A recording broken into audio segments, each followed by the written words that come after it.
What rhymes with pardon?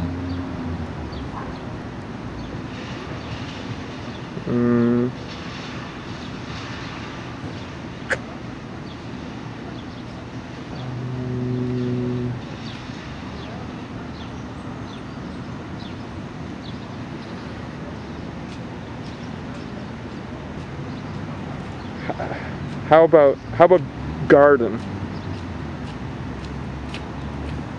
Works.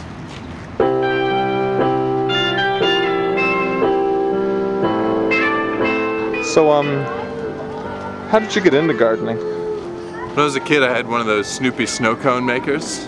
You know what I mean? It was a little house, a little hand crank. Put the ice cubes in. It was almost like a cheese shredder. It shredded up the ice and you had a little snow cone, right? Well, it came with these little like flavor syrups. Yep. And they were just full, like it was essentially sugar, water, and food coloring. That's all it was. And I was making a snow cone one day, and my buddy Brett bumped into me. I was putting the sugar water on my snow cone, got it all over my thumb. Guess what the color was? Green? Red. Often I'm asked to speak at schools, you know, elementary schools, junior high schools, sometimes high schools, about what I do and sort of some of my skills, do a little demonstration. But I like to give a little bit of a history before that, and I sit the kids down and I say, you know, who knows the history of gardening? Like who is the first gardener? People put their hands up and they'll say, oh, Adam and Eve in the Garden of Eden, they were the first. And I say, no.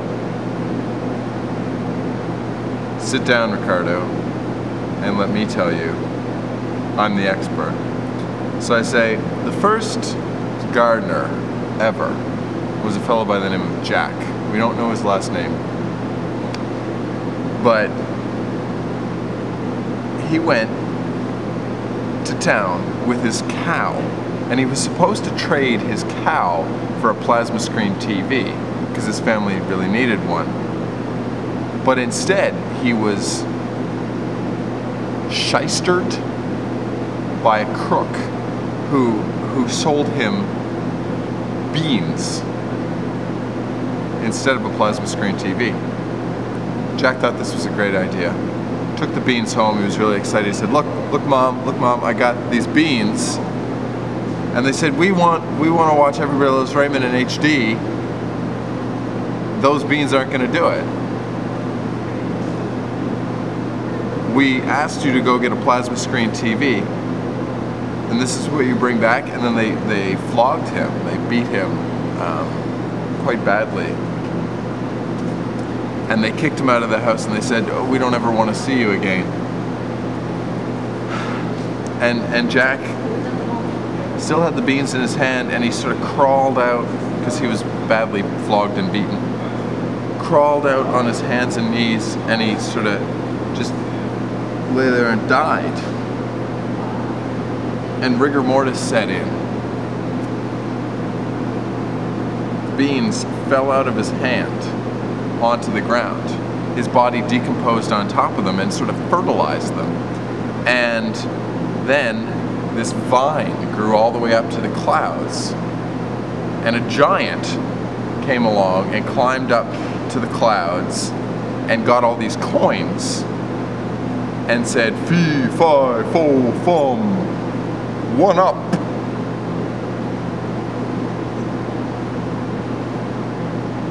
In the clouds, because it was Coin City. This place has a pretty good selection.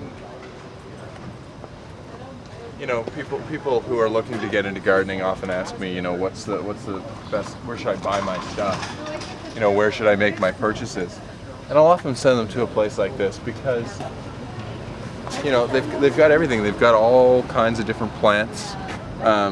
They're both major categories. I don't know if you know this, but there's two groups that plants fall into. And you don't really want to mix them together in your garden, right? You've got plants like this that drink water, And then you have a whole other class of plants that are back there. You know, I wouldn't even turn around. Excuse me. We can transplant them here.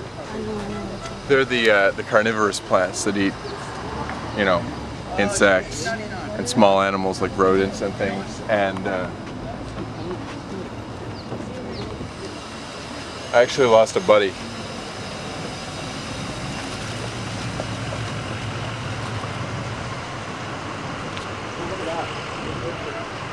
A couple of years ago. Yep. But a place like this is great because, you know, like you've got everything that they sell, everything that you could possibly need. You've got your flowers.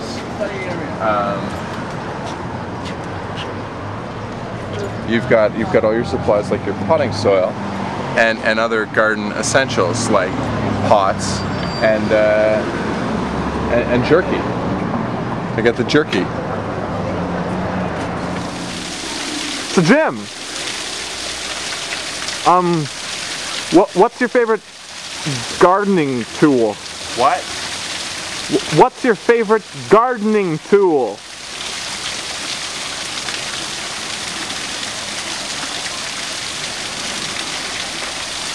Probably the hoe.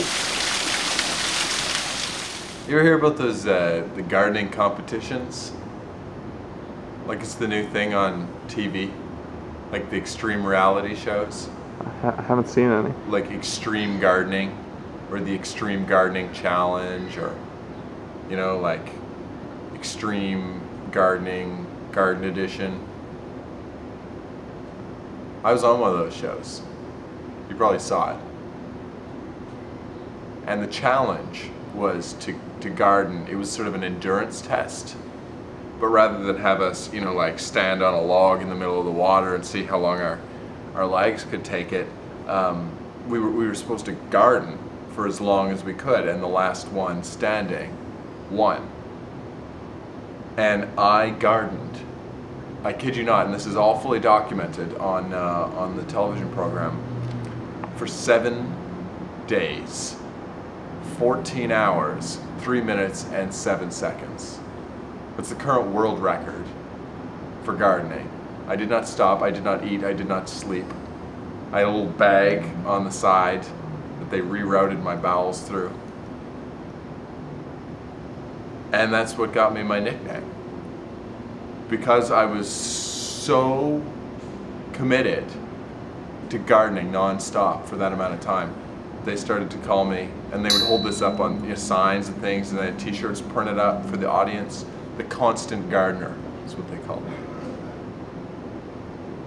Big hit. It was on last summer. The Constant Gardener. With all sorts of merchandise. Do you own one of those? The t-shirts? But right here we've got one of my favorite things that I've planted here in the gardens, and actually these are quite a cash crop for me because I grow them, and these are actually basketballs that I grow for the WNBA because they need to distinguish them from the regular NBA. So they're sort of like more womanly. They're made of flowers and they're pink. They're harder to autograph though for the fans after the show. People ask me, you know, what's the secret, Jim? And I say fertilizer. They say, well, where do you get yours? You know, are you mixing stuff in with it? The, you know, eggshells, nitrous oxide injections, you know, and I don't tell anybody because, you know, I want my garden to be the best.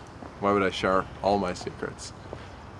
They say, where do you buy it? Where do you buy it? Where do you buy it? And I just sort of stop and I say, look, you got your secrets, I got mine. I got my own supply.